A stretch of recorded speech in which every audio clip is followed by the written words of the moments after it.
اعوذ باللہ من الشیطان الرجیم، بسم اللہ الرحمن الرحیم۔ ناظرین و سامعین، السلام علیکم۔ آپ اس وقت ہمارا YouTube channel blend of history دیکھ رہے ہیں۔ اس چینل کے قیام کا مقصد آپ کو ان تاریخی حقائق و واقعات سے آگاہ کرنا ہے جن کی درست تصویر آپ کو آج تک پیش نہیں کی گئی۔ ہماری حتی الامکان کوشش ہوگی کہ آپ تک جو کچھ بھی پہنچائیں وہ پوری ذمہ داری کے ساتھ درست حوالہ جات اور مستند ماخذ سے لیا گیا ہو۔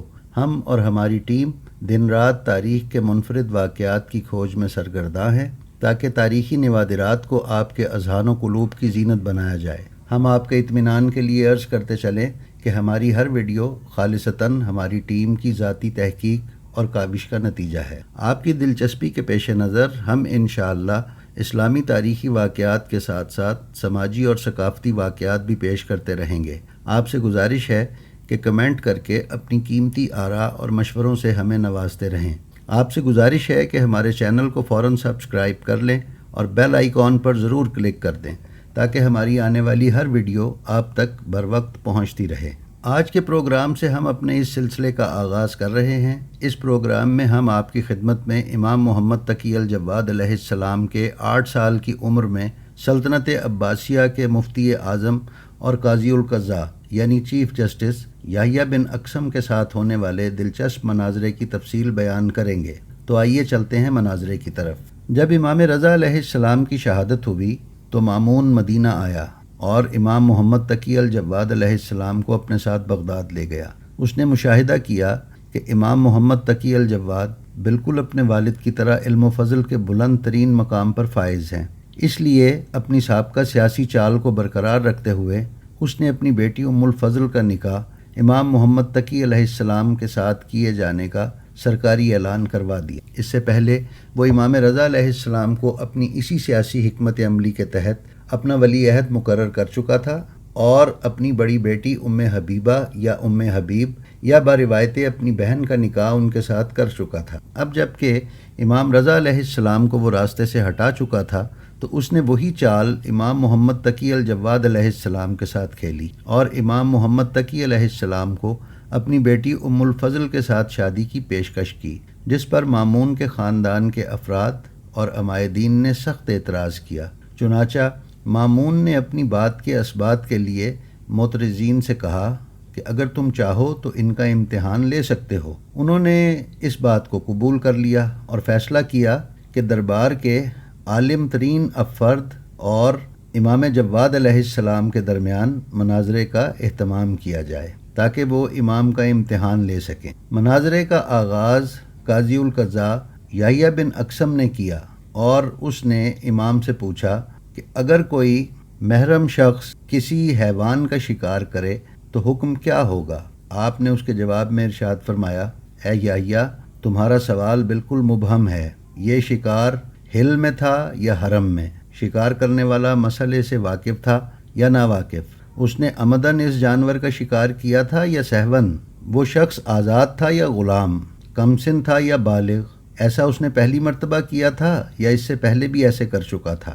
شکار ہونے والا جانور پرندہ تھا یا کوئی اور جانور؟ چھوٹا تھا یا بڑا؟ شکاری اپنے فعل پر اصرار رکھتا ہے، یعنی کیا وہ دوبارہ شکار کرنا چاہتا ہے یا وہ اس پر پشیمان ہے؟ اس نے یہ شکار رات کو چھپ کر کیا تھا یا اعلانیہ طور پر دن کی روشنی میں؟ اس کا احرام عمرہ کا تھا یا حج کا؟ جب تک یہ تمام تفصیلات نہ بتائی جائیں اس وقت تک اس مسئلے کا کوئی معین حکم نہیں بتایا جا سکتا۔ یحییٰ بن اقسم کے چہرے پر شکستگی کے آثار پیدا ہو گئے جن کا تمام دیکھنے والوں نے اندازہ کر لیا۔ اب اس کی زبان خاموش تھی اور وہ کچھ جواب نہیں دے پا رہا تھا۔ مامون نے امام جواد علیہ السلام سے عرض کیا کہ آپ ہی ان تمام شکوں کے احکامات بیان فرما دیجئے تاکہ ہم سب کو اس کا علم ہو جائے۔ امام نے تفصیل کے ساتھ تمام صورتوں کے جداگانہ جو احکام تھے بیان فرما دیے۔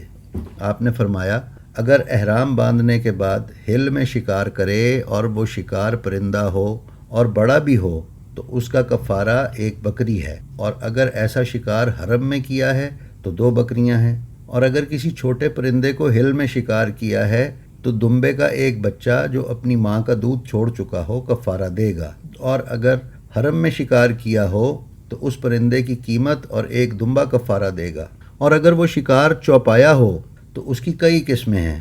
اگر وہ وحشی گدھا ہے تو ایک گائے، اگر شتر مرغ ہے تو ایک اونٹ، اگر ایک ہرن ہے تو ایک بکری کفارہ دے گا۔ یہ کفارہ اس وقت ہے جب شکار ہل میں کیا ہو، لیکن اگر حرم میں کیا ہو تو یہی کفارے دگنے ہوں گے۔ اور ان جانوروں کو جنہیں کفارے میں دے گا، اگر احرام عمرے کا تھا تو خانہ کعبہ تک پہنچائے گا اور مکہ میں قربانی کرے گا، اور اگر احرام حج کا تھا تو منی میں قربانی کرے گا۔ اور ان کفاروں میں عالم و جاہل دونوں برابر ہیں، اور عمدن شکار کرنے میں کفارہ دینے کے علاوہ گناہگار بھی ہوگا۔ ہاں، بھولے سے شکار کرنے میں کوئی گناہ نہیں۔ آزاد اپنا کفارہ خود دے گا اور غلام کا کفارہ اس کا مالک دے گا۔ چھوٹے بچے پر کوئی کفارہ نہیں، اور بالغ پر کفارہ دینا واجب ہے۔ اور جو شخص اپنے اس فعل پر نادم ہو وہ آخرت کے عذاب سے بچ جائے گا، لیکن اگر اس فعل پر اصرار کرے گا تو آخرت میں بھی اس پر عذاب ہوگا۔ اس کے بعد امام جواد نے یحییٰ بن اقسم سے سوال کیا کہ میں تجھ سے کچھ پوچھوں؟ تو یحییٰ نے کہا جیسے آپ کا حکم اے فرزند رسول۔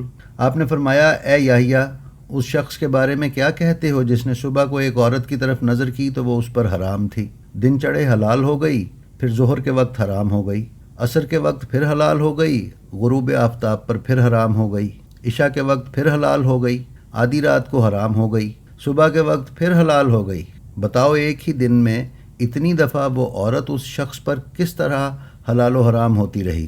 امام کی زبان سے اس سوال کو سن کر قاضی القضاء یعنی چیف جسٹس یحییٰ بن اقسم مبہوت ہو گیا اور کوئی جواب نہ دے سکا، اور انتہائی عاجزی کے ساتھ کہا فرزند رسول آپ ہی اس کی وضاحت فرما دیں۔ امام نے فرمایا وہ عورت کسی کی کنیز تھی، اس کی طرف صبح کے وقت ایک اجنبی شخص کی نظر کی تو اس کے لیے وہ حرام تھی، دن چڑھے اس نے وہ کنیز خرید لی تو حلال ہو گئی، ظہر کے وقت اس کو آزاد کر دیا وہ حرام ہو گئی، عصر کے وقت اس نے نکاح کر لیا پھر حلال ہو گئی، مغرب کے وقت اس سے زہار کر لیا تو پھر حرام ہو گئی، عشاء کے وقت زہار کا کفارہ دے دیا تو پھر حلال ہو گئی، آدھی رات کو اس شخص نے اس عورت کو طلاق رجعی دی جس پر وہ پھر حرام ہو گئی، اور صبح کے وقت اس طلاق سے رجوع کر لیا تو حلال ہو گئی۔ احالیان دربار اور عباسی علماء نے آپ کے علم کا اعتراف کیا، اور مامون نے کہا کہ میں اس نعمت پر خدا کا شکر ادا کرتا ہوں کیونکہ جو میں نے سوچا تھا وہی ہوا۔ تو سامعین و ناظرین، آپ نے دیکھا کہ حقیقی حجت خدا عمر کے چاہے جس بھی حصے میں ہو، حق اس کے ساتھ ہوتا ہے، اور فریق مخالف جتنا مرضی زور لگا لے حق کے آگے اس کا بس نہیں چلتا۔